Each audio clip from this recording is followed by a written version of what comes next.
Welcome to In Conversation With. Join me, Danny Jarvis, as I sit down with guest DJs, promoters, record labels, content makers, and anyone making moves on the underground house music scene.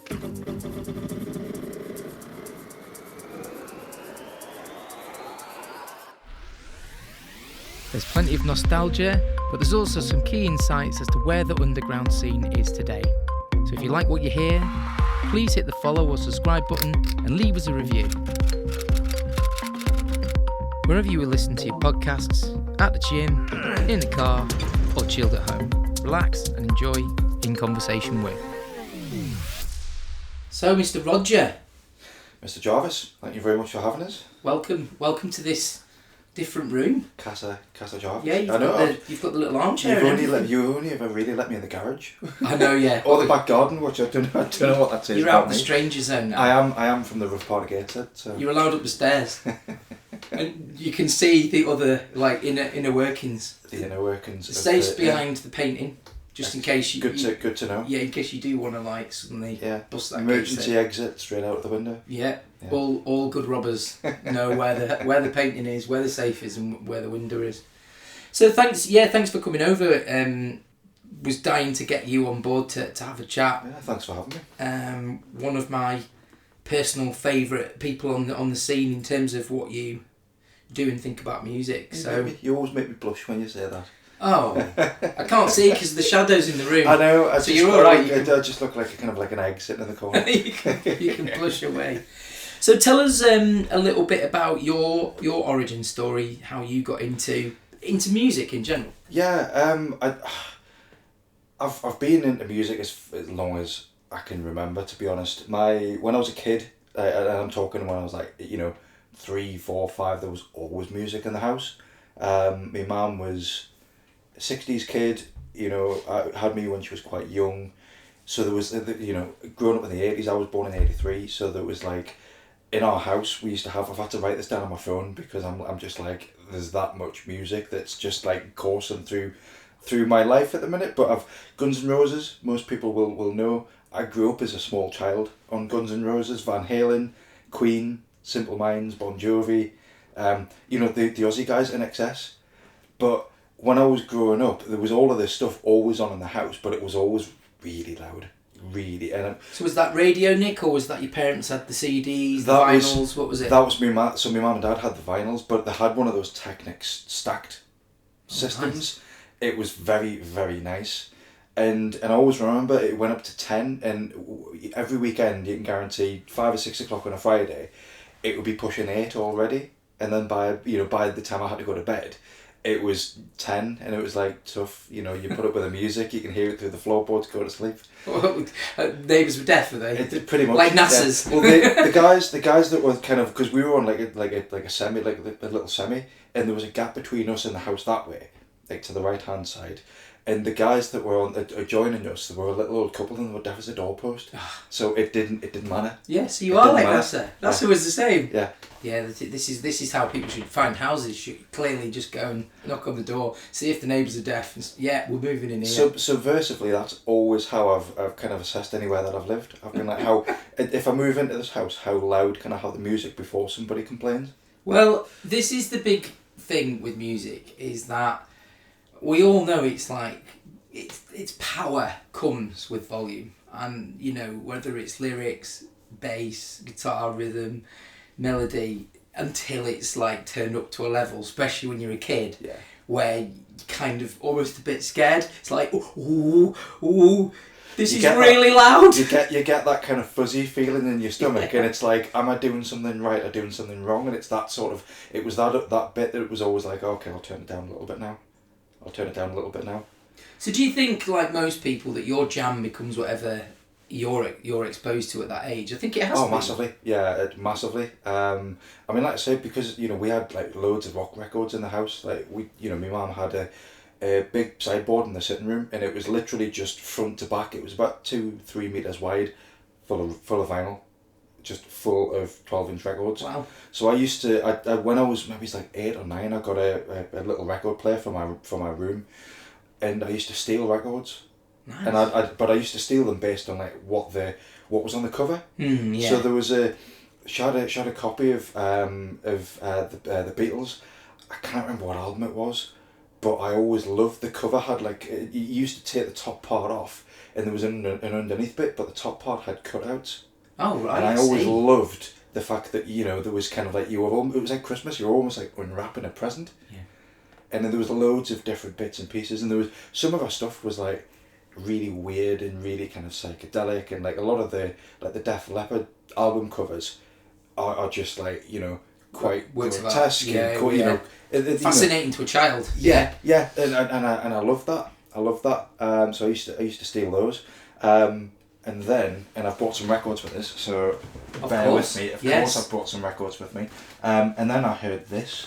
So I have with me an original 1978 pressing of Jeff Wayne's War of the Worlds. Oh, fantastic, and Nick!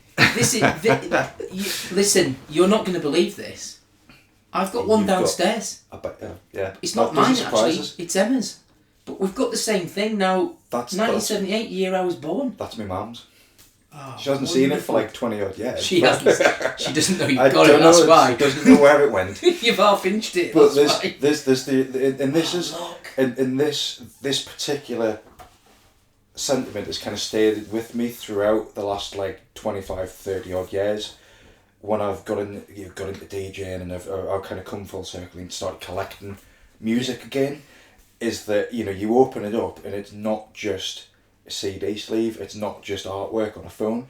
There's a proper little booklet inside, and it's got tea stains and all sorts on it. For those people who can't see, what Nick's passed me is massive what you used to call gatefold, didn't you? Gatefold double vinyl with a really impressive booklet inside. The quality of it, I mean, it's as old as me. This 45 years old, and it's perfect. Like you say, the artwork, all the original stuff. It's funny, isn't it? Because what this demonstrates, even just by having it in my hand, is that the fascination starts even before you hear anything. Yeah. I used to, and this still is the same today. Like my fascination with vinyl is that I love that feeling when you get something and you take it out of the bag for the first time, whether it's brand new and you open it and you peel off the cellophane, or whether it's used and like you take it out of the bag and all of these smells come with it. Not in like a weird way, not like No, I know what you mean. Although I've bought plenty of those records as well, where there's a certain smell come out of them, but after party smell. Yeah, but there's all sorts of stuff that it brings with it, and part of this was like Super Nick as well, isn't it? Yeah, but this was released. This was bought 5 years before I even existed, 6 years before I even existed.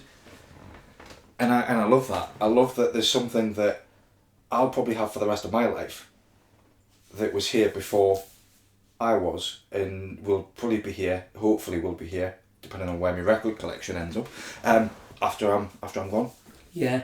What a beautiful souvenir, and obviously not just the fact that you've owned it, the fact that it's kind of an heirloom as well. Yeah. And it's survived, I don't know how many car trips up and down motorways, moving house. Just survived me having hold of it, which is an interesting thing. So yeah, but it's all that sort of stuff. It's the artwork that I used to love, and I used to just pick something that I liked, put it on and play it. And I used to bounce around on my bed with a tennis racket, doing air guitar to like Annexe and Michael Jackson, and then kind of like late 80s, late 80s, early 90s. My mum and dad were friends with some people who lived kind of across the road from us on our estate, and their friend Steve was a mobile DJ. Ah, here we go. Yeah, there you go. That's it. It's ultimately for me going down that. It's probably his fault. In a lot of ways, he won't know it. He might be listening to this. That'd be fantastic. If you are brilliant, cheers, Steve. But he. We hung out with them because they were, they were the same sort of stuff as my parents. Their kids were the similar sort of age to me and my sisters as well. So we had a lot of things in common. And then, because he used to go off and do mobile discos, and this was, like up at Burnett Field in like a like a community hall, like the bottom end of Gateshead in some like little, back room of a pub and stuff like that. It wasn't glamorous in the slightest. He'd turn up with his twin his twin deck Citronic style double turntables, and it was literally there was because I saw it I saw a similar one on eBay a few weeks ago, and there's literally just like faders and then something for the mic, and that's it. It's as basic as you can get. It's all you needed, wasn't it? But it's all you needed.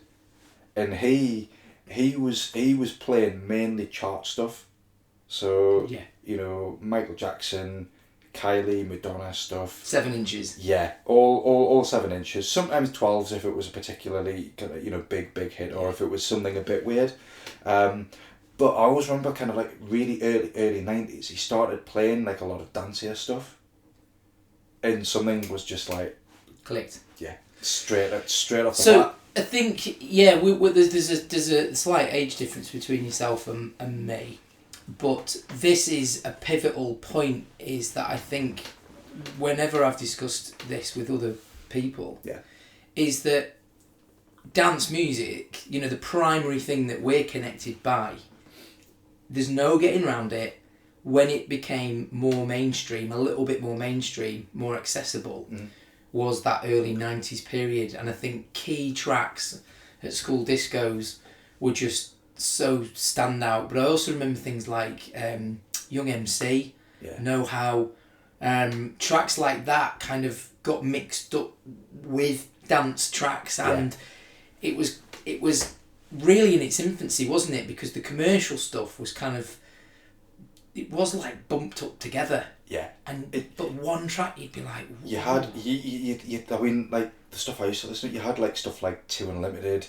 It was Culture Beat, Delight, all of that sort of stuff. All the stuff that everybody knows, and nowadays it's like it's very commercialized stuff. But back then it was like it was on the fringes of being on like Top of the Pops and and that sort of stuff. It wasn't a band. It was people with keyboards doing things that were weird, but it was quite accessible as well.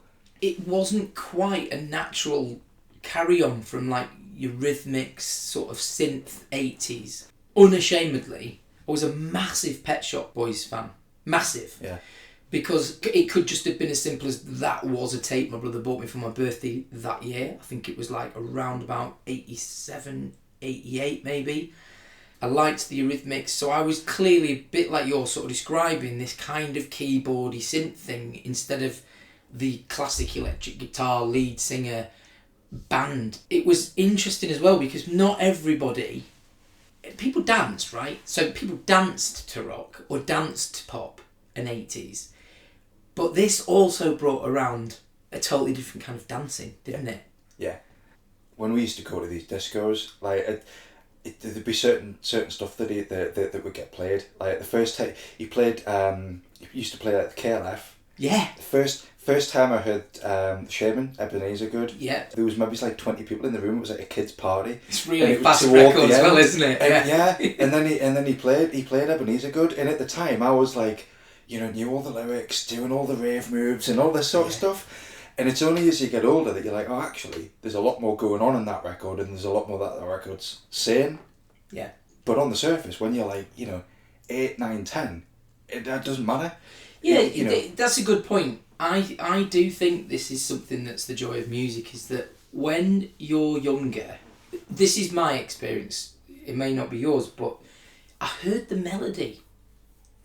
I heard the words, I heard them, but I didn't give them any meaning. Didn't understand them. Understand them. Yeah. So the melody for me was a huge part of it, and maybe that's why dance music translated to me, is because I wasn't too bothered about lyrics. Yeah. Certainly wordy stuff. I mean, I had a brief flirtation like many kids did when sort of Ice-T came about and NWA. We'd get tapes off people's older brothers, and it was full of swearing, so you could only really play it on your headphones. It was scratchy and bumpy. And I liked it, but I couldn't relate to it. Yeah. And, once you'd sort of heard that, there wasn't access to lots of it. So you kind of like quickly got rid of it because dance music started to move at quite a pace. So you'd kind of look for sources for more dance music. I wouldn't look for more rap. But I don't know if you remember there was a mix, a very infantile mix series called. I'll have to look it up on Google, so I'm going to embarrass myself. And it would be like a half an hour tape, but it would be all mixed. Be like a massive mix medley. Oh, I'll have to look it up. Do you know what? That style of stuff where it's like, you know, just like a double-sided tape that's like just crammed full of stuff. That was my proper first. Okay, now I'm kind of starting to like suss out what I like. You know, like with the poppy stuff, like Two Unlimited were great.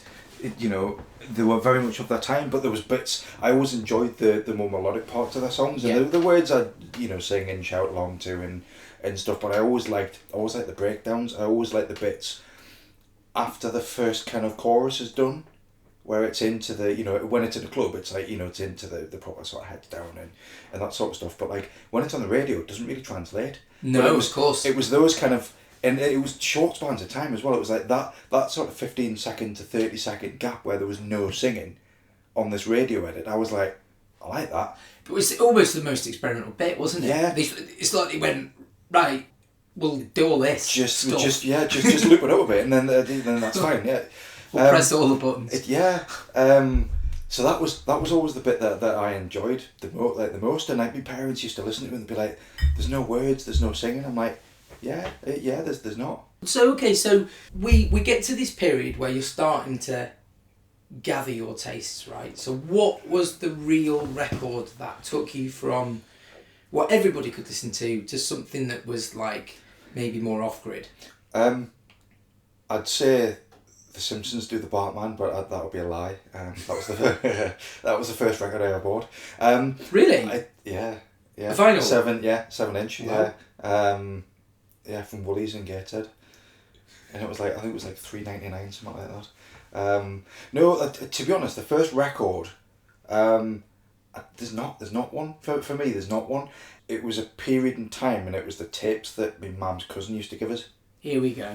This is the gold. It's always somebody who is out there exploring. It's usually, you know, especially like in a family scenario. Mm-hmm. Sorry, Uncle Brian. It's usually the bad egg, or like the outcast, or like the one that's a little bit kind of rough around the edges, doesn't quite conform. He used to give us these tapes. I can't remember for the life of us what they're called now. It was similar to, you know, like the Helter Skelter tapes and stuff that. Where it was just loads of stuff mixed together. But it took kind of like the elements of like the more sort of charty side of dance stuff that I was listening to and exposed to at that point, and it kind of almost like sped it up and kind of like removed the layer of safety, if you like.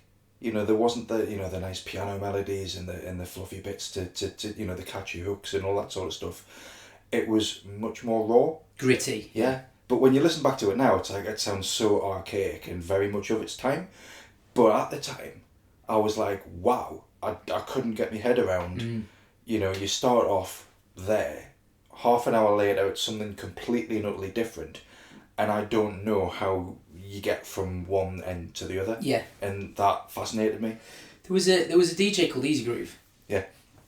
And Easy Groove used to play, for want of a better word, hardcore, but he would also do these techno sets, and he'd be on with whatever MC Ribs or whoever, and I always remember his sets. He would start with these mad records to start his set off, and one set would be like Frankie Goes to Hollywood, The Power of Love, and then he'd just rinse in out of nowhere a massive techno track, and it didn't go. If you listen to it today, there's no, you know, it didn't go, but it was this mashup of him playing two conflicting styles of music, one which you knew, and you never knew what the tune was that he was gonna thunder into it, but he had a knack for doing that, and I think some of them scratched. Jumping Jack Frost, different like guys had their own sort of take on what they were doing, but it was a hodgepodge. Yeah.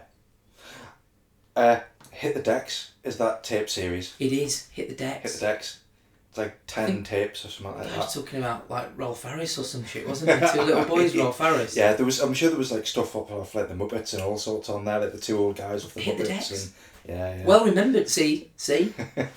Mindful of useless information. There's going to be loads of people, if they listen to this, they're going to be going, what was it called? Go on YouTube. And then now you've given them the answer. Yeah. They've just wasted 5 minutes. With the scratcher and stuff, because when I got moving from Hit the Decks, I started at the time, because obviously that's a lot faster than a lot of the commercially stuff. So I then started getting people, like friends giving us like Coliseum and After Dark, and the hardcore nights up here.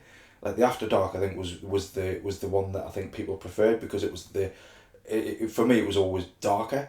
So can you flesh that out for me? What After Dark? What is that? Was that a club night or? It was a club night. I think I was only like 12. Right. 12 or 13. Kind of underground. So I just got the tapes. These tapes used to get passed around the estate from like the older kids, and I'd get them like a month afterwards, but like recorded live at the After Dark or like recorded live at the Coliseum. So and what kind of style was that? It was nuts. So this was maybe like 94, 95, 96-ish, maybe going into 97. But it was hardcore, but it was kind of like the hardcore heaven, slightly fluffier, more sort of trance infused, lots of vocals, and I didn't like that. Because Richard Trout. He's in a DJSI, isn't he? Or was well, yeah, he was, but he mentioned sort of QFX. Yeah. And that just didn't resonate with me. Richard and I are the same age, but different scenes. Yeah. Already by 1993, I was getting like cream tapes. So I'd sort of advanced this. It was weird because I stayed loyal to all the music that I'd grown up with, but I had this massive thirst. Because my brother was older, he would bring these tapes back. Yeah. A lot of them, actually, from Affleck's Palace in Manchester, would sell the tapes from Cream, from Haas. So my brother would buy them. He knew I loved them, and he would record them for me. So I was kind of getting this, what we now know as like almost the sort of the good stuff, but I was still totally engrossed in, like you say, air horns and what sounded like 10,000 people going nuts. Yeah. Was kind of appealing, because I think when you're younger, it's the excitement. It's the energy. Yes, it's the energy. Yeah. I was always, you probably know this with me, I don't like to kind of go down the trodden path with a lot of things in my life. No. When like all of my friends that were into that sort of sound, I was like, oh, okay, that's nice. There's bits and pieces that I'd pick from that I'd like, but there was a lot of it that I was like, actually, do you know what? It's not for me. And then there was and I've got no idea where I recorded this tape, but it was somewhere, and I recorded it on a little cassette player, and I only remember this tape because I accidentally recorded like a start of a radio show. Like a radio broadcast at 6 p.m, it's the news, BBC One, whatever, at the very, very start. And then I realised what I'd done, and then kind of like stopped recording it.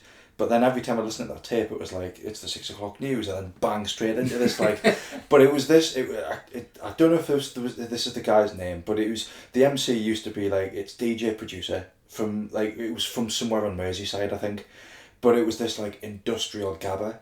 Yeah. It was proper full on, stripped all of the white noise, all of the fluffiness out of like everything, and it was just like bosh, brilliant. bosh. Yeah, that there was quite a bit of that about. I think Easy Groove's Top End, he would play a bit of gabber. Yeah. DJ Clarkey. That for me was too far. What were your thoughts on drum and bass? I loved what was jungle. The jungle, yeah. But that really is drum and bass as we know it now. Did you listen to it? I always thought drum and bass, and because I was like, this one gabber tape got me through like, I don't know, 14, 15. So like, that sort of 2 year period, listening to one tape pretty much. And every time I heard like drum and bass or like jungle at the time, I was like, oh, that's nice, but there's a bit too much bass there. That's interesting. Yeah. That's interesting. It's the whole premise of drum and bass is you've got the drum and you've got the bass, and then you build everything else around that.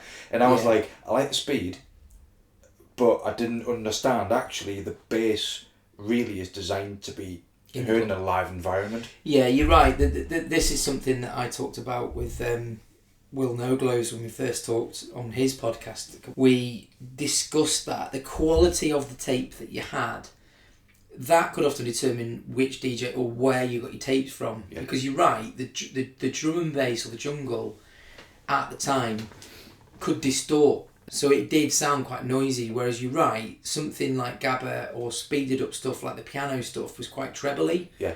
Quite melodic. The fewer frequencies to go wrong. Yeah. So yeah. Now this is interesting me, because I wouldn't have had you down at this stage of your life with this sort of music. Dark horse. Yeah, a bit of a dark horse, but not out of my frame of reference, right? Because you get to a point where you lose your source of music and you're really into it, you have to go and look for it, right? So I don't know if you remember Eternity magazine. It was basically a rave culture magazine. As soon as I could, I got my pocket money and got my subscriptions. So for me, once I knew where I could go and read about the music and then like either send off for tapes or learn more about it, I was engrossed. So I used to get magazines, I think it was Eternity magazine, way before Mixmag, way before that. And Eternity magazine was kind of centred around rave culture. Yeah. I think the very early first Renaissance might have appeared in there, but it was certainly underground, and that for me was a huge source of knowledge, because I could read it cover to cover, send off some tapes, and then I would get the original tapes. I mean, you literally waited 8 weeks for these tapes to come. They're probably already 6 months old by the time they arrived. But once you'd got into that, you could get into like this little club. So all the packs, they would send them. When I was about 13, 14, I used to tape these tapes onto blank tapes from Woolies and flog them on at school. So I would buy the originals, tape the tapes, sell the copies to kids, and then I would have enough money to buy the next load. So I was their source.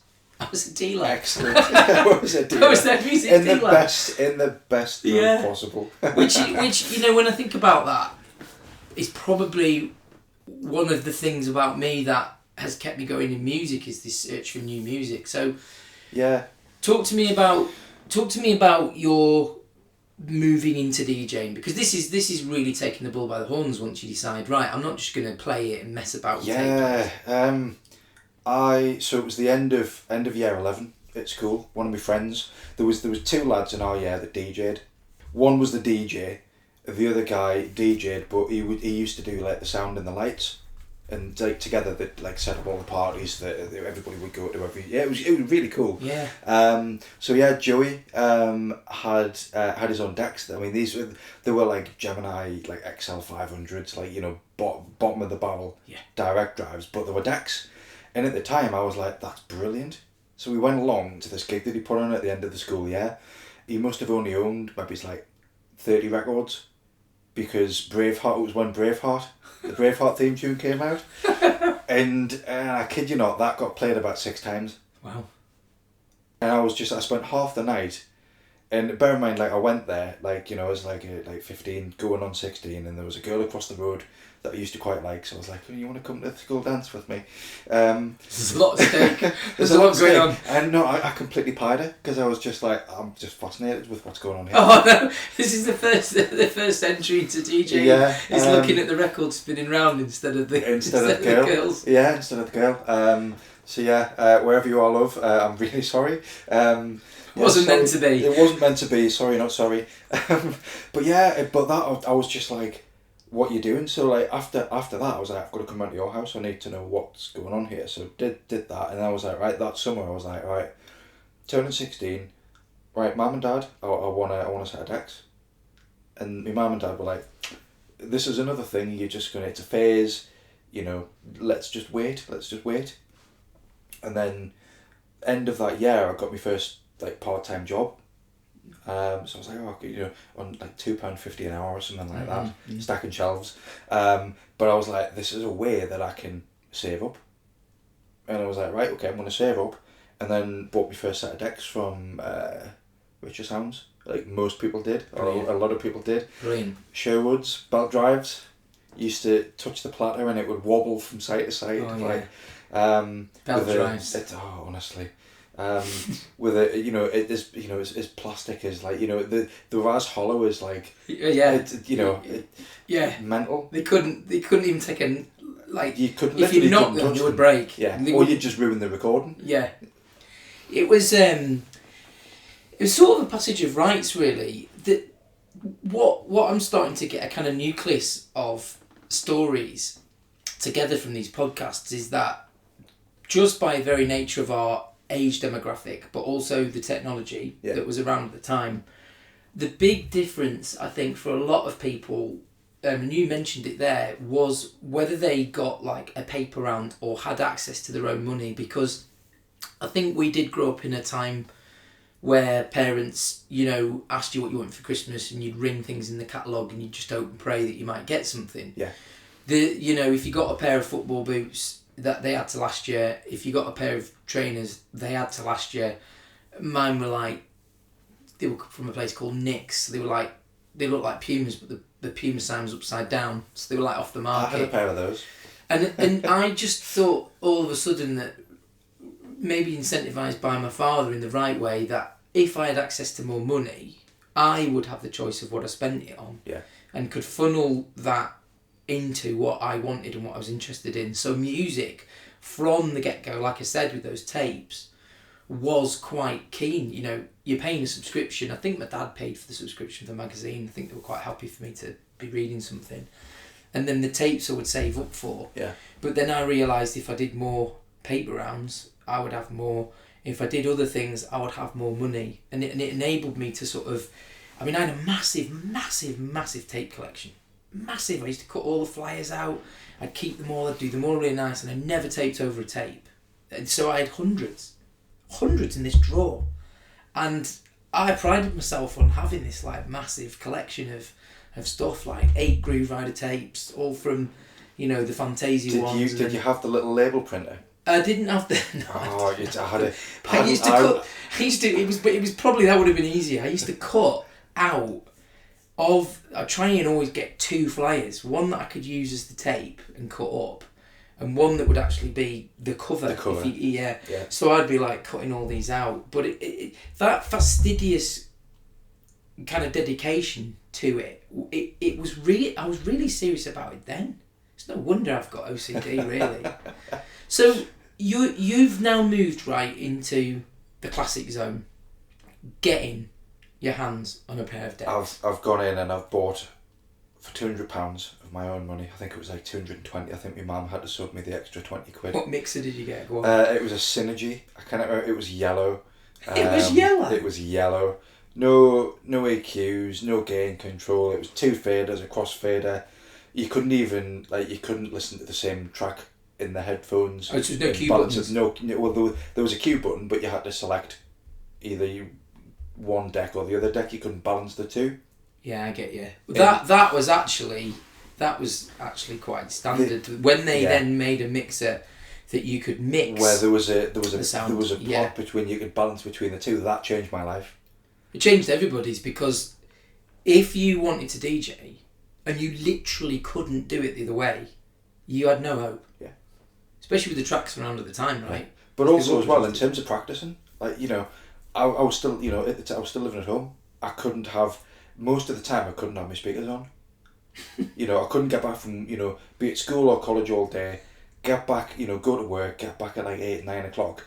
Can't go on my decks at 9:30, 10 o'clock at night, because I'll wake people are going to bed. So the ability to balance channel A and channel B with this little rotary pod just meant that actually I could balance stuff and I could mix in my headphones. Did your parents, because obviously we started this conversation, your parents were pivotal in music in your house. Were they supportive of you having this hobby? Could they get their head around it? So yes and no. Yes, I'm channeling my energy into something which is not alcohol or drug related. Yeah. But also my dad at the time was just like, why are you buying this weird music? You need to buy pop music and play pop music, and then you can get gigs. And then so he saw it as a way of making money. Making more money, which for any kids listening, at the time I was like, absolutely not. No, don't want to do that. looking back on it, and I was thinking about this earlier on, looking back on it, I'm like, actually, if I'd have taken a few gigs here and there playing something slightly more commercial, A, I would have probably got my eye in a bit more. B, I probably would have networked and made connections at a much younger age. And C, I would have had much more money. Yeah. Yeah, but it's not where your heart is it? It's not where your heart is. No, I was the very, enemy. very stubborn. Commercial stuff is the enemy. Yeah. You don't want if you want Top of the Pops, turn telly on Thursday night. Yeah. On BBC One. Yeah. That's not what you're doing. That's not what all these clubbers on the tapes are doing. Yeah. And what part? So this is a question that I've often thought about myself. The very nature of the music you listen to creates quite a lot of imagery in your mind. You know, move away from that album cover you showed me, which is all there for you to like look at. You know, it's War of the Worlds. You can see it all. It's fascinating. This was music that you had to imagine in your head, wasn't it? What was in your head? Yeah. There was no Top of the Pops dancers, so you could put the singer to the. I literally, you know, it was at the time where you'd have like Ibiza Uncovered on, was it Channel 4? I think that came much later for me. I was probably not switched on to that. I even remember the Hitman and Her, which so like makes me sound even older than I. I'm sure my age here, I don't know what that is. The Hitman and Her was Pete Waterman and Michaela Strachan would rock up to clubs around Britain around the early 90s and interview people dancing. Most of them a little bit mashed, but they would literally have an interview with people and Michaela Strachan would be like sort of dancing and going, "Oh, aren't we really cool? This is what's happening." I'm going on YouTube tonight and looking at that. Oh, do it. Do it, yeah, do wow. it. They were trying to bridge the gap between this commercial element and clubbing. Yeah. But it wasn't rave. It was kind of the middle bit. It was the safer. The middle bit, yeah. So, at this point, you're what, 16? 16, yeah. Are you practising away? Are you trying hard? Are you getting more records? Still at school at the time. Still, you know, working part-time. At the time, I used to get 30 quid a week. I think the council called it, like, education maintenance allowance. So I got that and me 150, 200 quid a month from work. And I kid you not, after I paid me travel, every single penny went on records. Every single penny. To the point where I used to sometimes go into school not really able to, because we used to have like a kind of like a card system at school where you'd load it up at the start of the week and then that would pay for your meals. I get it, yeah. And I was like, I'm going to skimp on having a full meal today. I'll just have a drink and like a flapjack because there's this tune coming out soon and I want to keep my money for that. So where did you go for your records, Nick? HMV. It was easily accessible because there was one at the Metro Centre. There was one in town. And the Metro Centre one was all right if it was quiet, but it was always full of other kids who weren't into the same sort of stuff and would just go in because it had decks and they used to, you know, pretend to scratch and all that sort of stuff and then get thrown out. The one in Newcastle, I probably spent a large percentage of my late teens there. I'm not ashamed to say it was the one where you went in off the main or off Northumberland Street and then straight down the escalators. And as you got halfway down the escalators, the basement opens up. And at the time, Neil Bittenbridge, who was involved with Jim used to run Air Records, he was working there. But this room it would just open up. And so this is worth mentioning, right? I'm not originally from Newcastle. You are. It's a major city. I think for people who are listening who might be like HMV. For some cities, like if they had somebody, obviously like somebody like Neil, who was purchasing the records for HMV, you could get some good stuff. Yeah. Because whiz forward for me in 99-2000, one of our mates worked at HMV, and he would get all the white labels in, and he would also get quite rare stuff, and he would allow me and Dave Furno, you know, the other resident, me and Dave would go and buy a load of records, play them, and take them back, and he'd give us the money back. So we went through lots of different records and tried them. Yeah. If they didn't really work or we didn't really like them, he would let us take them back and swap them, which gave us access to a lot of music. So that's just wanted to put that in there because I think some people always think, oh, it's got to be an independent record shop, but it just depends who works there, right? And that exact reason, I for probably about a year and a half was scared. And I'm sorry, Scott. I'm sorry, Lee. I was scared to go into Flying Records because it was Too serious. serious DJs, serious music, and I was like, I still had hair. I was like, I was like 17, and I was like, this is too much. This is too much. I'm a kid. Like they'll laugh at me. There is an element. You're right. We went to a place, we've mentioned it before, called Melody House in Blackpool. There was an edginess to these record shops. Yeah. Wasn't there? It wasn't like, come on in lads, have a look. Right. Yeah. You saw other people, you thought, I don't know what I'm doing. I don't know what I'm... have I got enough money? But once I got the courage to go in, I was like, okay, this is a new world. It's not just different from HMV in that it's a different vibe. They've got different stuff in here. I used to go to HMV, and I was lucky in that the guys, Neil and Mark, used to keep bits and pieces behind the counter for us. So I'd go in. I mean, I had Zombie Nation, Kernkraft 400. Listen to it now, it's horrific. But at the time, it was summer of 2000, it was a massive record.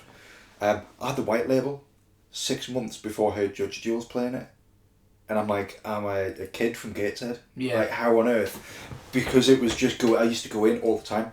I'd spend hours, I'd listen through, and this is why, we were mentioned before about, like, Gabba and all the stuff. I'd listen through a lot of that stuff. I'd listen through bits of drum and bass. Annoyingly, at the time, I couldn't afford to buy all the LTJ Buckham Earth series that they had on vinyl in there. In the big box. In the big gold, thick box bronzy sets. box. Yeah. It was expensive, wasn't it? Yeah. Well, it was, I think at the time it was like 30 quid. Yeah, it was. 30, 35 It was quid. really expensive. Which, when I've got a budget of like 20 quid to buy some records you want to come out with 4 or 5, don't you? Yeah. Yeah. Which is, you'd always get like the huge tunes and Positive and stuff like that. Was like 3 for 10 quid. Yeah, they did. Yeah. Like HMV was good for that. Yeah. When the sort of mass market got behind, definitely the huge tunes. They did 3 for 10 Whereas a lot. You could get your back cat sorted. If I went into the huge tune section of my records now, I guarantee you, if I go to one with a 3 for £10 sticker on, you can wave it around and it's like it's flopping around. Yeah. They were paper thin. Yeah. I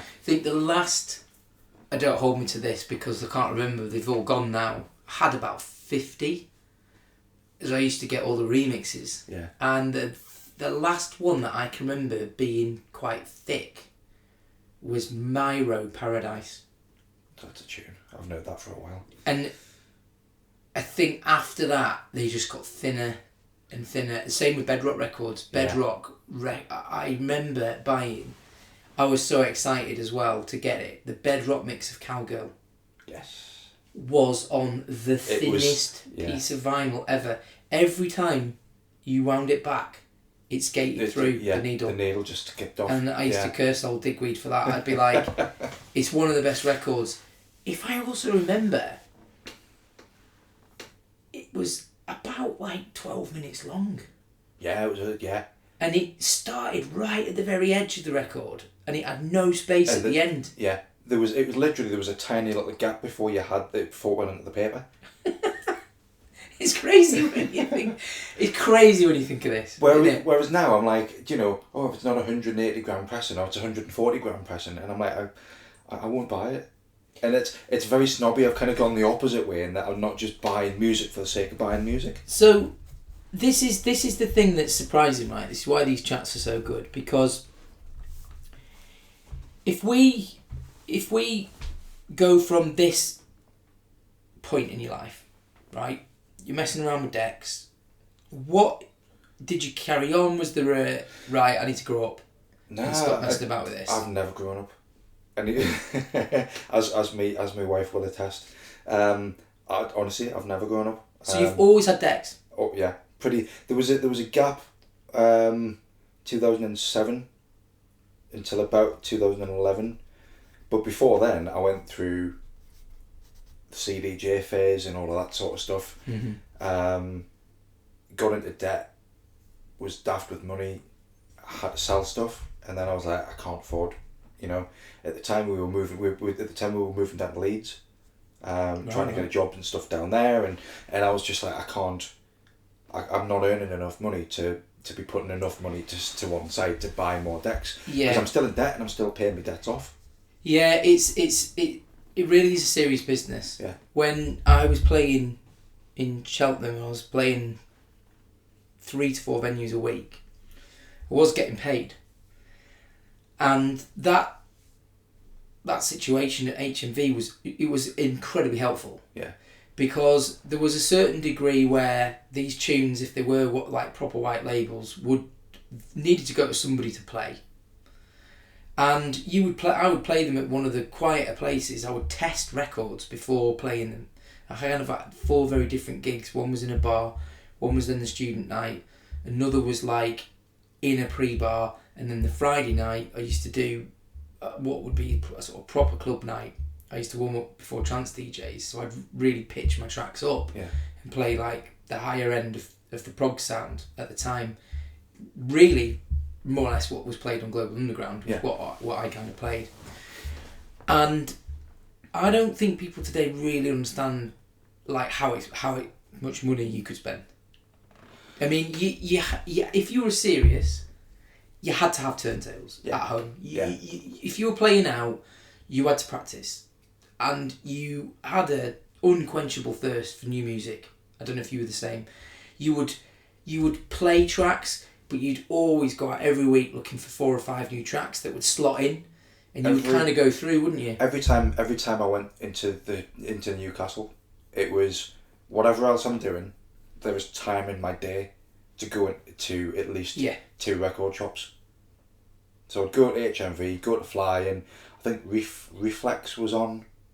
It was open around the corner from there by where the Granger Market is.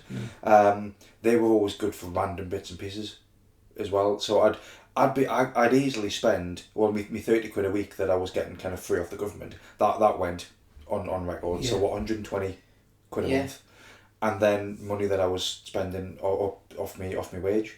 I think even stick another 100 quid on top of that, 200 quid a month. Yeah, I remember when I was in Manchester, is when I kind of got first few gigs with a big student pavilion, big student night on one of the campuses, and going to like Piccadilly Records, and even back then, if you wanted to get a few records, they were definitely about 6 quid each. Yeah, like we've jumped in and out here of time periods, but when HMV sort of kicked in and was able to sell you records at $2.99, $3.99, the explosion had happened. Yeah. That's why.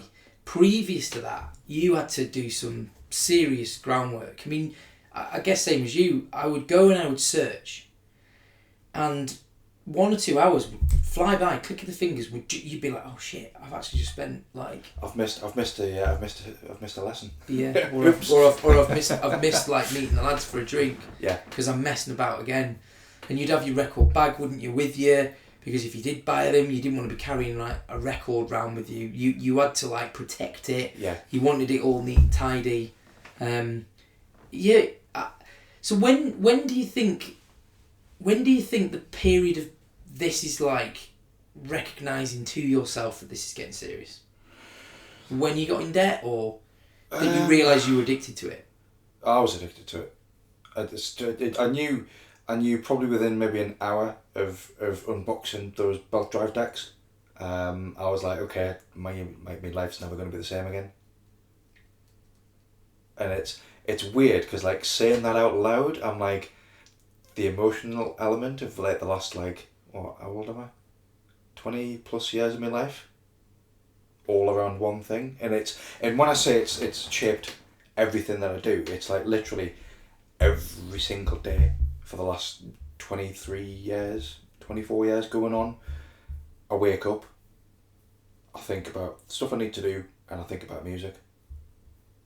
And it's one of those things where if you're not careful, your life can get very, very quickly out of balance. I was lucky in that my trouble at the time when I was in kind of like me early to mid 20s was it was my own fault because I didn't handle job stuff and money stuff very well, but B, it was at a level where actually if I'm sensible I can get out of it relatively easily through just a bit of hard graft.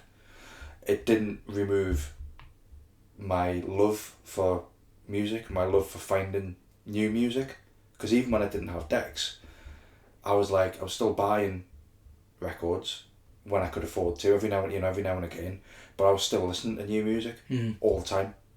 Yeah, I mean, I was similar. I had to just work harder. Yeah. I couldn't You know, it's funny now. We talk about mental health, and we're like 20 years on. We're so aware of all these sort of areas of the way your own brain's thinking, patterns of behaviour. You know, it's like there in books to read. It's mentioned on every other podcast. But back then, there wasn't that kind of security, and I think other DJs understood other DJs. But you did have to kind of keep an eye on things. It was an interesting time because I understand what you're saying. You've got this collection of records, and you're growing it, and you're growing it, and you're growing it, and you pride yourself on having a whole suite of one record label. You know, whatever it was, Flying Rhino Records, I think it was. Yeah. What's the one that I remember getting my first JD Plastic Dreams on? I think I put it downstairs. R&S. Yes. Yeah. And having these like 5 or 6 records. Yeah. If somebody came in, like a girlfriend or whatever, and looked at it on the floor, I mean, they're just, and yet to you, to yourself, it's personal.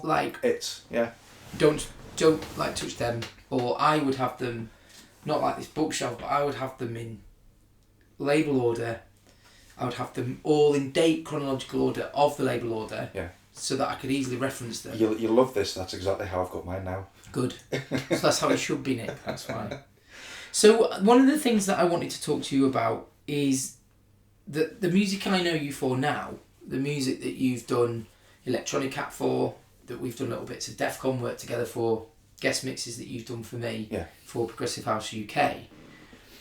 All this Nick that we've been discussing here is not the Nick that I know musically now. Yeah. It's quite interesting to hear quite a commercial background. I kind of thought you were going to come in with, I was into the orb from, you know, the word go, or I was into Kraftwerk and wouldn't have anybody say anything. I can't understand Kraftwerk.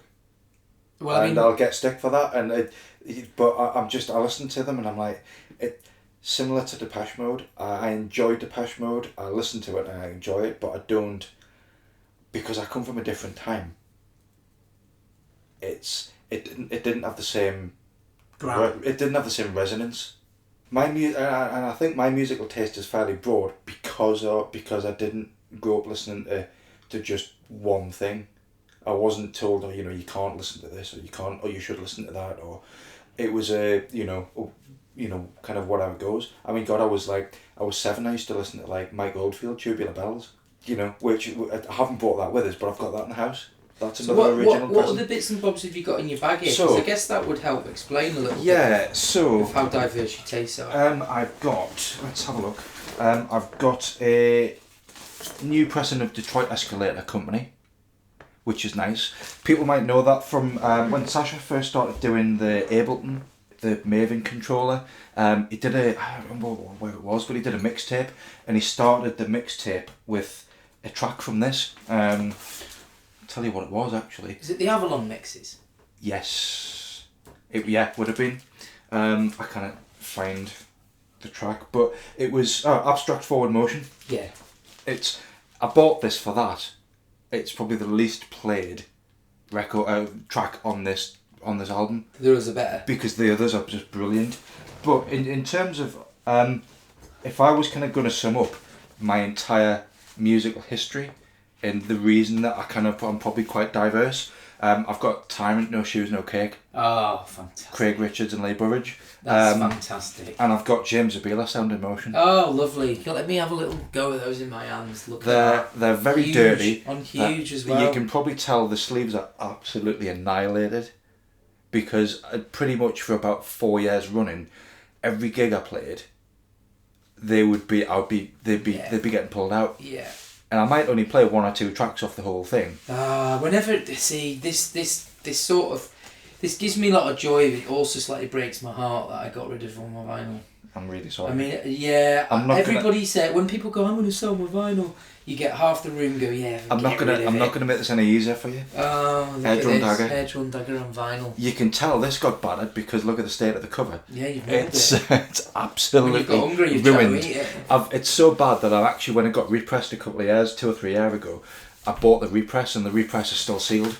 So I'll still play that. Clever boy for that. Yeah, I'll still play that, but then I've got the resealed one for when that's no longer sounding. I mean, it doesn't sound great now anymore. It's had far too many pints spilt on it and all this sorts. 2002, this was, when you look back at this, there was a lot of anticipation about this album. That and it never quite, for me personally, I just didn't. A couple of the tracks I liked, but I think I was always a Nick's person, and when he did that compared to Wavy Gravy was what, 140 BPM? Yeah. He did. Was it? I think Boiler Room was the one with James Holden, which was the quite clubby one.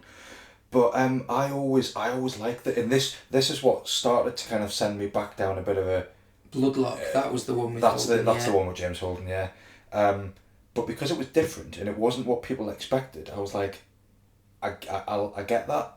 At the time, I was like, I'll only maybe play one or two of those. But when you listen to it, and when I still play that now, and when I listen to it now, I'm like, actually, like Mr. Tiddles on there. Mr. Tiddles got played at my wedding. Oh, did it? Yeah. Great. Which is very, very sad. But it was one of those records where, unless you were a fan of Sasha and a fan of the album, you would never hear that piece of music. No. I mean, it is history. It's a historical piece of electronic music. Everybody was waiting for it, weren't they? I mean, and it was. I think I've got 2 copies of the CD in the garage, because I bought one. Couldn't feel like I couldn't not have it, even though couldn't make my mind up about it. I had to own it. You still had to have it. Yeah. Had to own it. Yeah. So that's. But yeah, I've got. There's other bits, but like again, I'm like I've got DJ Shadow in here because I listen to DJ Shadow all the time. I've got Uncle. Science fiction. So that's probably our crossover, yeah. Yeah. Because that's probably the Nick that I thought I would. That's the Nick you thought you knew. Yeah. It is the kind of DJ Shadow, literally like Tyrant, dubby backroom stuff. Yeah. There's a track on this Tyrant mix from Nathan Coles, who's sadly taken his own life this week. He was a massive influence on musically in terms of like the stuff I used to buy, used to listen to. I might do a mix with a few of his bits and pieces on. But there was a tune on there called Ras Bucket. I hope I'm pronouncing that right. But it was this like dubby, skippy breakbeat track, and that was just, I heard that and it just blew my mind. Nick, I think you've got to do a mix to accompany this podcast. You're gonna have to play a few of these records. You don't have to mix them. Just put I'll them do together. like a top 5 yeah, or top because 10 we're talking about some really kind of really good stuff here. Like having Mr. Tiddles at your wedding. I wonder how many people would have had that. You know what I mean? I don't know how many people know that song even exists anymore. To be honest, it's but you listen to it and it's like it saunters around a little bit, and then it just about halfway through, maybe it's just over 2/3 of the way through, the record just like opens up, and it's like someone's just like turned a dimmer switch and pulled the light on. It's a bit more like they were jamming it, really, isn't it? Yeah. You know, when you think about what he did more recently with Charlie May coming on keys in the Barbecue and all these different places that he's done stuff. You went to that as well. The went to the one stuff. The refracted stuff went to in Manchester. Yeah. I've got the live recording. Drove there and back. Bloody killed me. You've got the live recording. What on? CD, which came with the Blu-ray, or Blu-ray, which also came with the CD, and the vinyl. Oh. Because I'm really sad. I've got that on vinyl.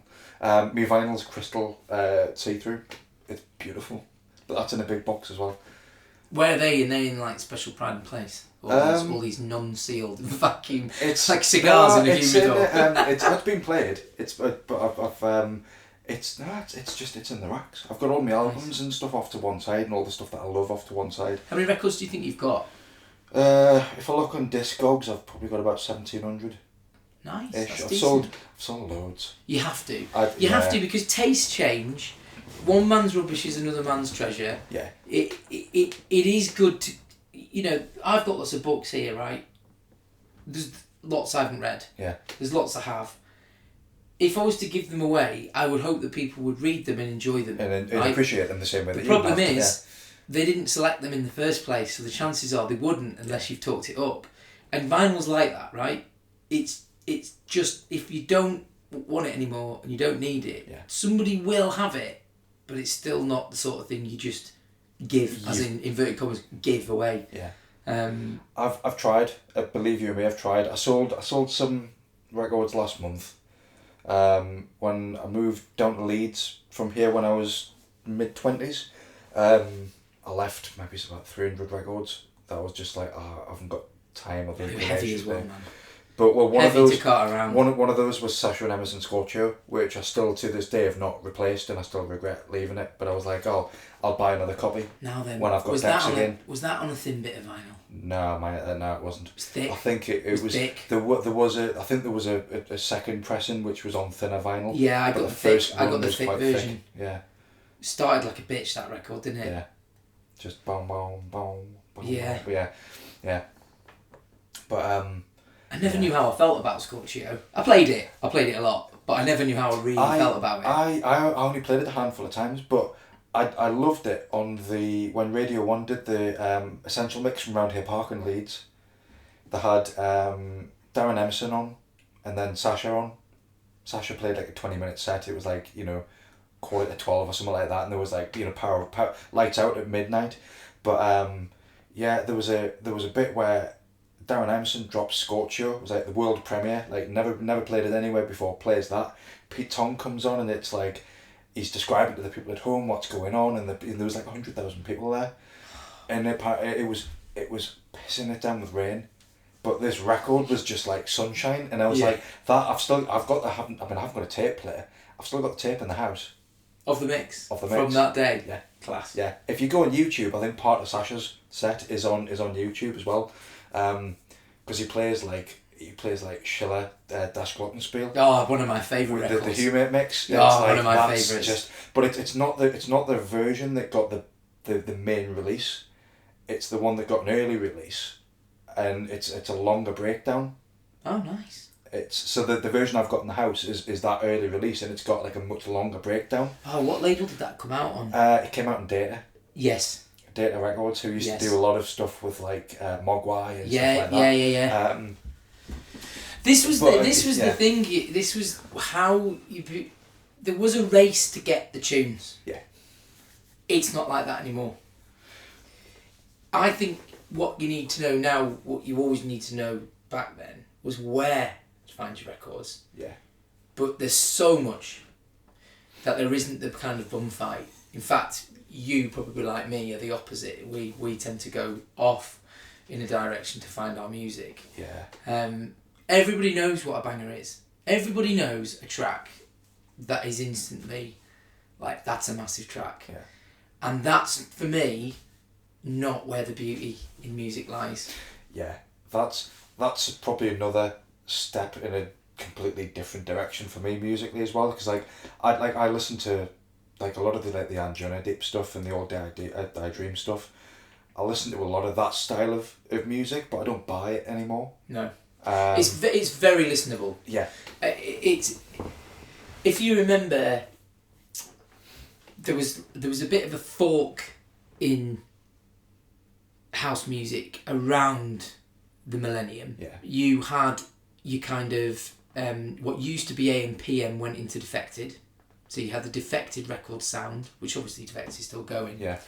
But you had the Head Candy.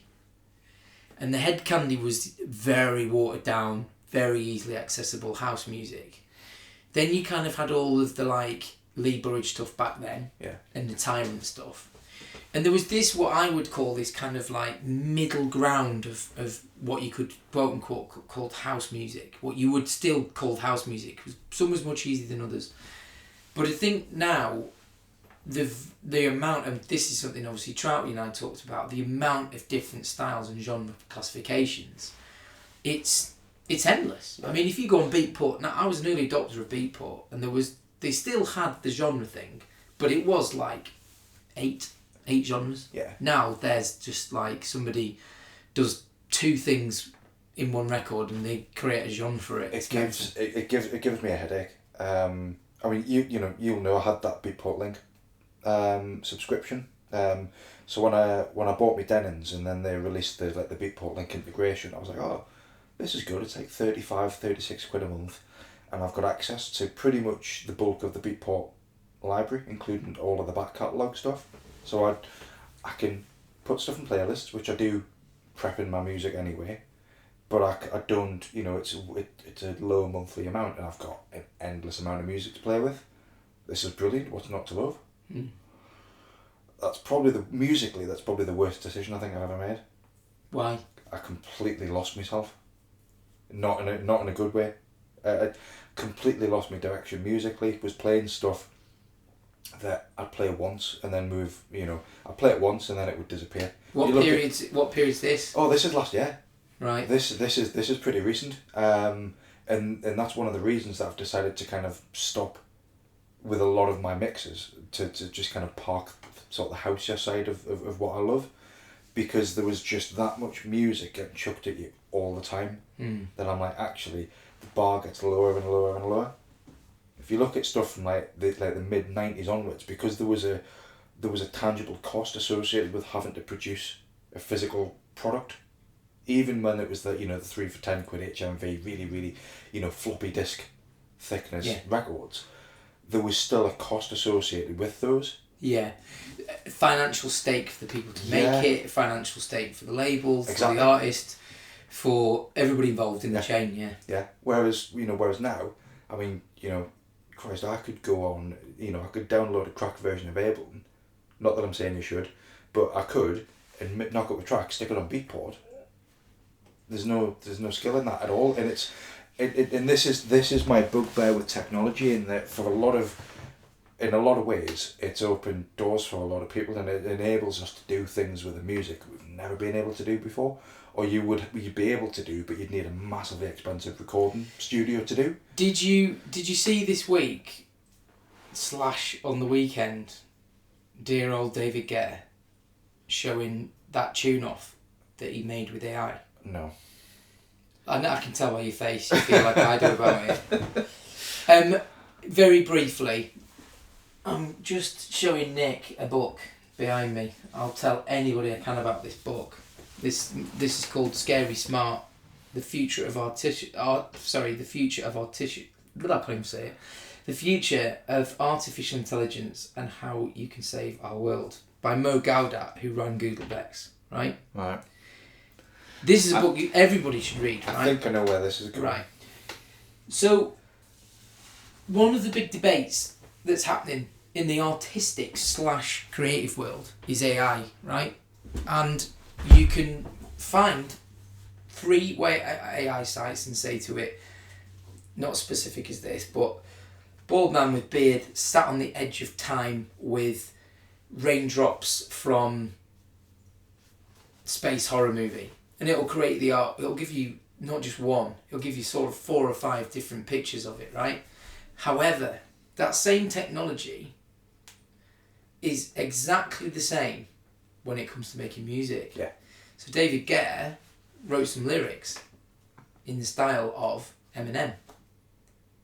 Recorded it. Played it. He's got his phone in his hand with X amount of nut jobs behind him. And he's rinsing out this music, and he's like, oh yeah, they all went nuts. Now, I am on record saying this, I'm saying it now into my own podcast, Mike. That is dreadful. Yeah. Because somebody of that status, who earns that amount of money from what he does, being able to rip music from a source that can't be identified. I mean, how much longer is Eminem going to want? His voice, his USP, right? His voice is his USP. How many white rappers are there? 0. If you discount Vanilla Ice, but some of us quite happy to learn. I mean, he's got a place. He stopped collaborating. So just that and him saying it is terrifying for exactly what you've talked about. Here's the thing. There is, as you're aware, this beautiful suffering that the underground artist / person wants to continue to have. The fight against the big corporations, the commercial sound and everything. And I, through these podcasts with other people, have started to realise that this is the actual thing about being underground. Is you want it to grow to a level at which, as soon as it becomes mainstream, it's gone. Yeah. The problem we've got, and you're going to hopefully elaborate a little bit on something we said before we started recording, which is how this technology is making it accessible for anybody to just make things that they haven't even any longer got to learn how to do. Yeah. It's when you were when we were talking about the book and the David Guetta thing. I was showing you that I've got that app on my phone for the artwork app, and I'm like, I like playing with it, but equally at the same time as the sort of the AI thing with music is. That's a scary, it's a very scary space, but it's a very slippery slope as well. It's the same, when you've got that, whether it's music, whether it's artwork or any other sort of creative outlet, when you kind of almost partition off the human element and you kind of almost outsource the graft to an artificial intelligence, you take away the whole point of it existing in the first place. So that mix you did, right, and I still listen to it. The mix you did for me, the concept album that we did, the double mix sort of idea, right?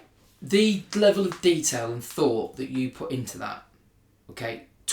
This is relevant, right? So I want to try and both keep on the right track here about technology and cheating, right? I knew as soon as I heard that mix what level of effort went into it. Okay, you can put a lot of level into music where you mix two tracks because you found the track and you've put the effort in and you've learned how to make and mix music. Or it's a key or all of that stuff. But the level of overlay, the level of detail in telling a story, like weaving voices, tell me how did you formulate that? Because that probably that was me just being like, I want to do, when we used to do recording on tapes and you'd stop and start recording stuff off the radio and kind of cut and paste on a cassette tape. It's the same thing. And I was like, I want to do a version of that. But also as well, for a lot of people, the whole Sasha Digweed Northern Exposure album was controversial at the time because it was not clubby, which is something we were saying before, with the Air Drone Dagger album. It wasn't clubby. It wasn't aimed at that sort of mainstream main room sound. It was very much kind of left field. And I was like, everybody does mixes. You can press a button and beat sync anything. And, across, if you use virtual DJ, 99 decks if you want to. I wouldn't want to because it would sound horrific. But you've got the ability to do anything you want technology-wise. So to an extent, the technical skill is almost a level playing field. If you take it at the basic level, it doesn't take any technical skill whatsoever to beat match anymore.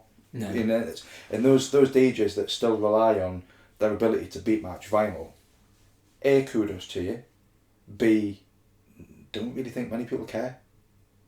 And being a vinyl lover, and I always play vinyl, I can beat match, I would like to think, to a decent degree. Certainly well enough to be able to play out and have played out. But that argument of I can beat match on vinyl, nobody cares. Nobody cares the source. They care about the output. But then the end product. If your end product isn't interesting, or if it's just that month's latest bangers or whatever, would you come back to it in 12 months' time? Nah. I can, and this links back into when I was on about Beatport Link before, and the reason that I've stepped away from that. I can pretty much hand on heart say of all of the monthly mixes I did for Subcode, of all of the monthly mixes I did for Progressive House UK and other bits and pieces, I've done about 30 mixes in the last year that have gone out. I'd say probably 2 of those I've actually gone back to. Everything else is just a low yield. Yeah. It's a low yield, isn't it? And for me, and the reason that when you asked me to do those 2 mixes, and you give me kind of carte blanche, think outside the box, what inspires you? I was like, actually, right, I want to do something which is still easily accessible, people can still pick up and put down, but I want you to be able to pick it up and put it down a year later, 5 years later, 10 years later. Not that I'm saying that anybody's going to be listening to Nick Rodger, the bald DJ in 10 years, but I would like to think if you or I went back in 10 years' time and listened to that mix, it would still sound sound as fresh as the day that I put it, or the period in time in which I put it together. Yeah, I think when you're making a mix that you want to stand the test of time, that it's going to take a lot more effort. Yeah. I think sourcing bits of, radio messages, you had kind of like experiment, kind of Russian, like sound waves, all that kind of like really nice, layered, old, scratchy, strange sounding stuff. I'd recorded like stuff off YouTube. I'd recorded like doing, like when you've got like an old FM radio and you're like scrolling through the stations and you get all the static, and I'd recorded loads of like bits and pieces from everywhere and just kind of chucked everything together, and then was like, okay, I didn't even mix that by and large. It was, I kind of put it into Audacity, got it into like a rough... Layered it. And layered it. Right. And then once I'd layered it, listened through it a few times, and then I took the tracks and I put the tracks through Tractor. And the bits that were then beat matched, all I did was just kind of like line stuff up. Yeah. And blend it, but the bulk of it was actually done Audacity. Like, well, same as today. Like. Well, we all know bloody Northern Exposure wasn't mixed on vinyl. Yeah. Everybody has this like boner thinking that it wasn't at all. Yeah. It was probably one of the first Pro Tools mixes ever. That was commercially successful. Yeah. But I think that's what I liked about your approach that's different. I mean, we've talked about this already, and it's a debate in my head at the moment about the fact we've called Progressive House UK. The ethos of being a progressive DJ is something that Will Noblow's talked about. Hanan, these DJs are progressive by nature. That's how I see myself. Yeah. When people say you've got a progressive sound, there's part of me is thinking, I haven't got the beatport genre sound that I think you think. Yeah, and it's my issue. I've definitely changed my sound over the last 3 months because I have gone back to thinking that if I'm going to make a mix, I sort of want people to dance. Yeah. I know it sounds almost crazy, right? Because that most of the people that you're going to make a mix for, they're going to consume it driving, they're going to consume it going for a walk, walking around or jogging. There's a genuine want, and maybe it's because I've played a few more gigs recently, that I want people to dance to the music. Because if you're making a mix for people to listen to, which you were, we were wanted to create between us for that series, a sort of concept album. That was the point of them. And I think there was 24 in that series. There was a fair few. Yeah, and there was a DJs few that I worked with did approach it all differently, and a lot of them came back and sort of said that it was one of the most enjoyable projects because they sort of had to think about it. Yeah. And real back to your point you were saying about this throwaway culture, it is scary. At the height of Lost In, I was buying 40, 50 tunes a week. Yeah. A week. And would look at my back cat and go, I only played, I could see the play count was 1. Yeah. I've live, and then never played it again. I've got stuff I bought because I like it. I'd be like, when I'm doing something, I'll loop that bit up and then, play around with it. Never gets played. And then, what's the point? So, for the poor bugger who's in his bedroom making it, this is exactly our point about AI. There is a level at which buying a record, or whatever format, MP3, WAV, off Beatport, you would like to think that the money's going to the artist in some way, shape or form. Yeah. But to literally have a piece of technology to say, speaking to, and it creates it, it's just, that fills me with I've read that book, right? I am embracing AI because there's no getting out of it, it's already here. Yeah. But I don't know if I have to embrace that level. There's a choice, and this is the whole thing with AI, is its design, its very nature is about being able to to help us facilitate an easier way of living, or to experience more than we would be able to in our current situation, not to detract from that experience, but to enhance it.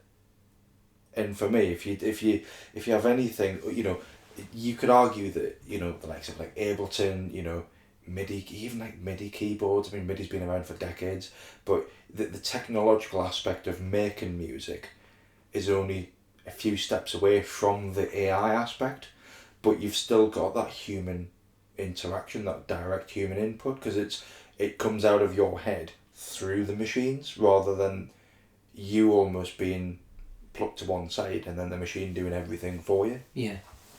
That's the scary bit for me, is that if people want that 2-minute hit, social media, TikTok, all that sort of stuff, if you want that 2-minute hit, that's the way that stuff's going to go. Mm-hmm. But you're going to lose a lot of what makes us human in that. Yeah, it's a good point, Nick, because... For me anyway, I mean... No, it's going to be a hot debate. When you've got somebody like David Guetta, whatever you think of him, if he's putting on his social media and he's telling everybody what he's done, he's got the kind of reach that not just a few people, hundreds of thousands of people will be going straight on these AI. He's probably got shares in it, but to be honest. More than likely, yeah. But they're going to go straight on this AI and do it. And this goes back to kind of our underground old man moany roots, is that the reason I wanted you to sit down and have a conversation with me on a podcast is because I believe deep down you're into music. You're a DJ, but you're into music, you love music, and I think that you might not want to play on a mix show or an internet radio station any longer. But nothing's going to stop you having to mess about with tracks, is it? Yeah, it's like I said before. Like I've got a day job. I've got home commitments. I've got other stuff going on in my life that now takes a lot of my time up. I still spend a lot of my waking hours just focused on music. I mean, on the drive over here, I had an Orb CD, Mike Oldfield versus the Orb in the car, and I was like, I haven't listened to this CD for 15 years easy. But when I was flicking through stuff to come out, I was like, oh, I'll stick this on in the car. But it's always there. And for me, and certainly in terms of like the mental health aspect and whatnot, it's that safety net. And that no matter what's going on in the world, that's still always there in the background. Yeah, I think it can be your rage, it can be your peace, it can be your solace. Yeah. It can be your lover. Very much, when you need something to cheer you up that just always can. It can be your guilty pleasure. Yeah. Sometimes music is very, very, very powerful. Yeah. Do you ever have times, I know I do, where I can't have music on? Yeah. I've almost OD'd. I've probably in the last 6 months, I've felt that way more than I ever have in my life. And I squarely blamed the whole Beatport link access, because I just had access to everything. It's almost like you had keys to the drug cabinet. Yeah, and I just stuck my head in. Yeah. And I'm like, no, completely lost myself musically. So I decided to just can it. So your new show, The Void. Yes. You played some beautiful music on that. I listened to that several times. It's for me the sort of music that, when I actually do want a break from music, I listen to, if you get me. That's exactly why I wanted to do it, because everybody can beat match. Everybody can play house, techno, that, breaks, whatever. But I was like, I like that sort of stuff, but, I've been doing that, I've been playing that sound of, 4/4, break beats, techno, call it what you want. I've been playing that style of stuff for 20 odd years. I've got all of this other stuff that I love, but just never ever get a chance to share, and would never get a chance to share.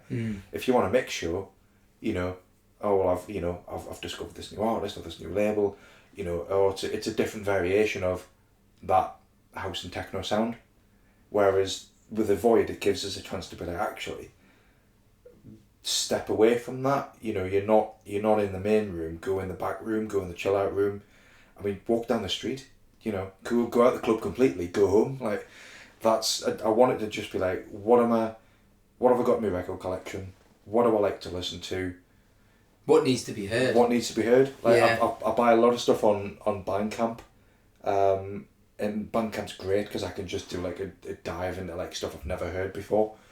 And I have to be quite careful in that I don't just buy loads of stuff. I'm still going to be fairly selective. But that opens up a whole other world of like stuff that, like, because I'm quite into the Strangely Isolated Place label. Right. I don't know it.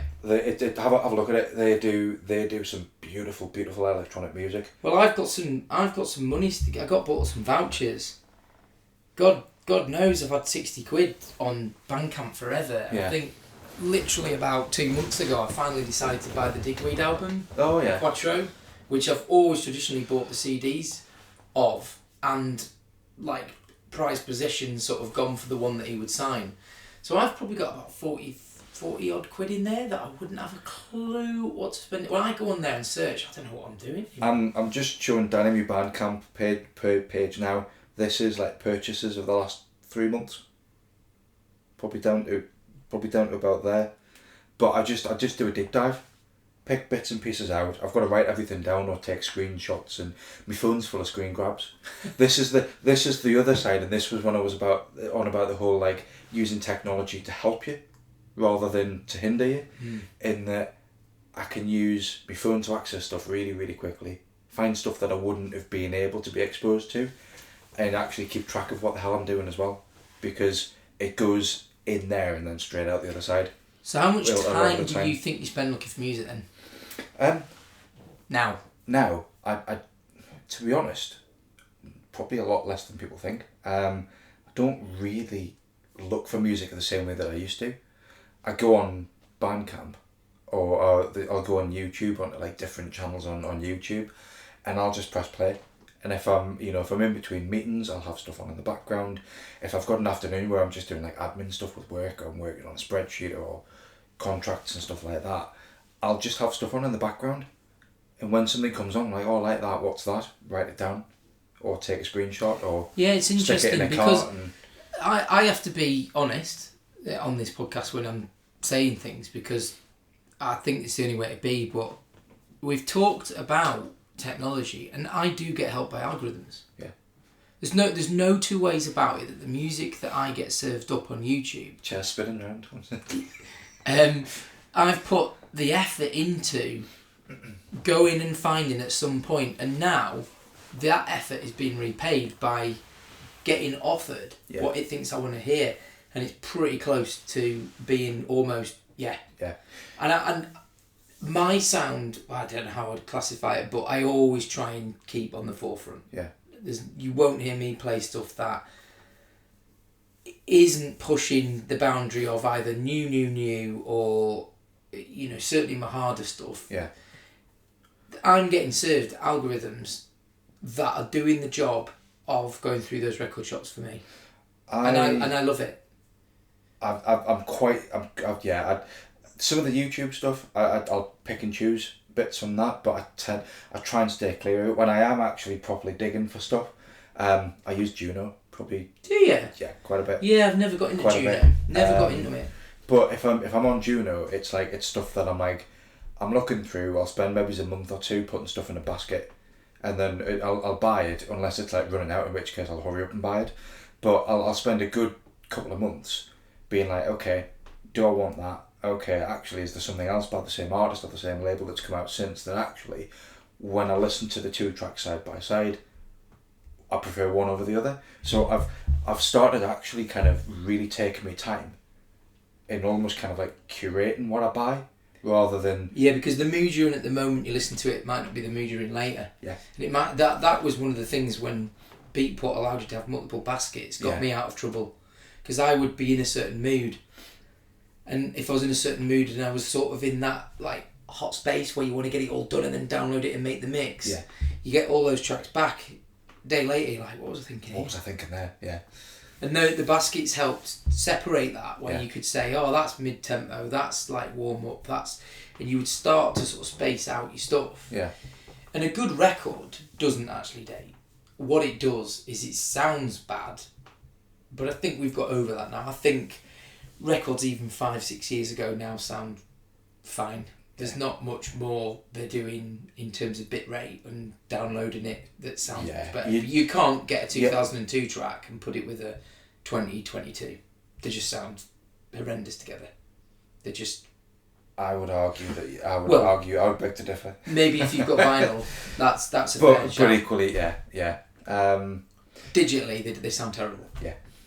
You know, if I look for classics, I look for remixes of classics because I just know that it, you know, unless it's the classic that was made perfectly the first time, your Alison Limericks, your Mobies, things like that were really well produced at the time that still stand up. Most of the sound is like clumpy and this murky. is where you can make it work, but you have to be, and this is where it comes into actually being a bit more of a crate digger or a digital crate digger, I guess. But this is where it comes into like knowing your music and being like, actually I can play that, but I can't play it with these other 50 tracks. It's got to be played after that one specific track, otherwise it'll just sound, it'll just be bang. You'll hear the degradation in the sound quality, and people will notice. And this is where it's like, actually, if I've got 500 tracks that I've downloaded in the last 3 months, I haven't got my head around that. I haven't got time to get my head around that. Whereas if I strip out a lot of the stuff that's like a 7 out of 10, and I'm only focusing on the stuff that's like an 8, a 9 or a 10 out of 10 to me, it becomes easier for me to kind of pick and choose those moments when I'm going to do something, rather than having the music for the sake of like, I like the artist, I like the label, and I've got to have their music. If I'm not gonna get a benefit from it personally, whether it's an emotional benefit, whether it's a benefit of it going on a mix or on a show or whatever, or whether it actually want it because I love it as a piece of music, then I'll just be like, nah, sorry, I'm not. Yeah, it's a good point, because knowing more than just the tracks, as in having a real ear for sound, does space out people who can play records and people who are DJs. Yeah. I think there's a difference between the way you curate a mix and maybe play a record that's not obvious, but by very definition of mixing it in between another two creates this like beautiful space where you think, wow, that whole little soundscape there, if you listen to those individual records, you would never have put them together. Yeah. And you're right about the age of a record. You need to be very careful. My whole ethos has always been that, and this sounds really, really dated, and people will be like, what the hell? But I've always loved the idea of taking something that's more and creating something that's more than the sum of its parts. Yeah. But there was a I think when Lee Burridge's New Breed CD came out, there's a bit in the sleeve notes, and it's about how you're able to make tracks that are more than the sum of their parts by combining them in the right way. Yeah, you almost get a third track. Yeah. And you get a third track in the middle. It's the space in between the records, which is, I think it's something like the space in between the records, which is where the magic happens, and it sounds dead cheesy. But that's always stayed with us, because it's like, it's creating something that wasn't there in the first place. He's quite a different DJ than he used to be, really, now. Yeah, he is. I mean, he was always a little bit melodic. He could always do it all. But during his sort of tyrant years and all of that, he's great. He's a great DJ. He's a big smile on his face as well. Clearly, really enjoys what he does. There's some, I mean, I guess maybe that there's plenty of time to talk on this. But who would you say at the moment is a DJ that you are happy to listen to, sort of? Just on spec. Yeah. Just Craig Richards. Still. Craig Richards, probably above anybody else. I've been getting into kind of the more that I wouldn't say getting into, but I've been exposing myself more to like the raw minimal stuff, which is, still quite housey in a lot of ways, but it's not the 120 BPM plod melodic stuff. It's got the elements of kind of like tech house before tech house was a dirty word, but it's still quite housey in a way. I don't listen to tons of that, but every now and again I'll listen to a mix. I'm like, oh, that's good. I enjoyed that. I wouldn't necessarily feel the need to go out and buy the records in the same way that I would have done 20 years ago, because I don't think the music's hitting the same notes with a lot of people. Yeah. But it does kind of open up a few other avenues. But then it takes us back around to like people like Craig Richards, like J Tripwire is being. Probably I've got more of his records than probably any other single producer. He's, for anybody that's not heard him DJ, he's phenomenal. He's ridiculously talented. My friend and I used to have a J Tripwire CD. I can't remember what mix it was. We absolutely adored it. Because even at the time he played music that you just never heard. And I was like, what is this? Yeah. And it's like when you walk into like a Sasha or a Digweed gig for the first time and you're like, what the hell is this? Yeah, like, what the hell's going on here? Every single time I hear J Tripwire play, do a mix, like, I'm like, I've never heard that before. Some of it, it does, depending on whether it's a live recording or like a studio recording. If it's live, sometimes it goes quite dark and quite minimal. But he's brilliant. So if we're now at modern day, and you've had this, like you say, this self-described kind of torment over the last few years, and are you happy today? Do you think The Void, this new series you're doing with us, is a nice new thing for you to get your teeth into a little bit and just sort of explore a different side of Nick? Yeah, I'm conscious that I tend to get very excited when I start something new, and then I'm like, all right, 6 months in, it's still going great. After a year, I'm like, okay, I'm a bit bored now. I want to move on and do something else. That was kind of the whole point of me doing this, because it's not me playing house. It's not me playing breaks. It's not me. Like you'll know from Defcon stuff that we've done. I love my electro. Yeah. But I've got to be in the mood. I buy a lot of it, but I've got to be in the mood for it. Yeah. With The Void, it's like, it doesn't matter what mood I'm in. I've got music that fits that particular point in my life.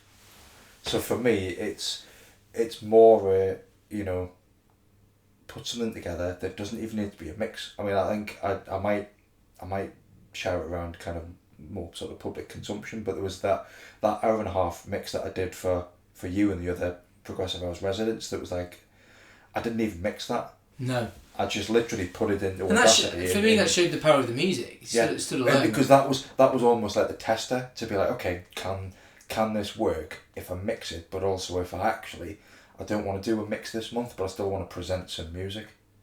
Will it still work, and will it actually stand up? I'm really pleased that you're still, getting your hands dirty in music. I think have both over the last couple of years been very busy DJs. I see your name appearing all over on people's artwork, guest mixes. For a long period I've obviously run kind of my own stable, if you like, my own output, so I'm not caught up in other people's schedules. Yeah. But you work really hard, Nick, and I think that for anybody listening today who's maybe had a bit of a taste about, because I think you and I could talk forever about music, people listening to this really need to kind of give you a try, because I know DJs, and I know you come from a different angle, and there aren't many people who do what you do with music with an integrity. There's an integrity. That's very nice of you to say. Yeah. Well, I think that's. I'm gonna start crying now. Well, don't. That would be too much. And the dog will growl at you when you go out. Yeah, it probably will. But I think that's a fair comment. I think that you do put a lot more into a mix than just trying to whip it out, and I think that really we owe it to ourselves as DJs to probably concentrate on a mix, whether it is 4/4, whatever it is. But certainly the stuff you've done with me has always been well considered, and when maybe I stop my output, I'll have all these amazing mixes to go back to that are basically just in the very essence of the DJs getting together and going, oh, I like you like me, listen to this good music. Yeah. Oh yeah, I feel, that's very emotional. That's very nice of you to say. I love music.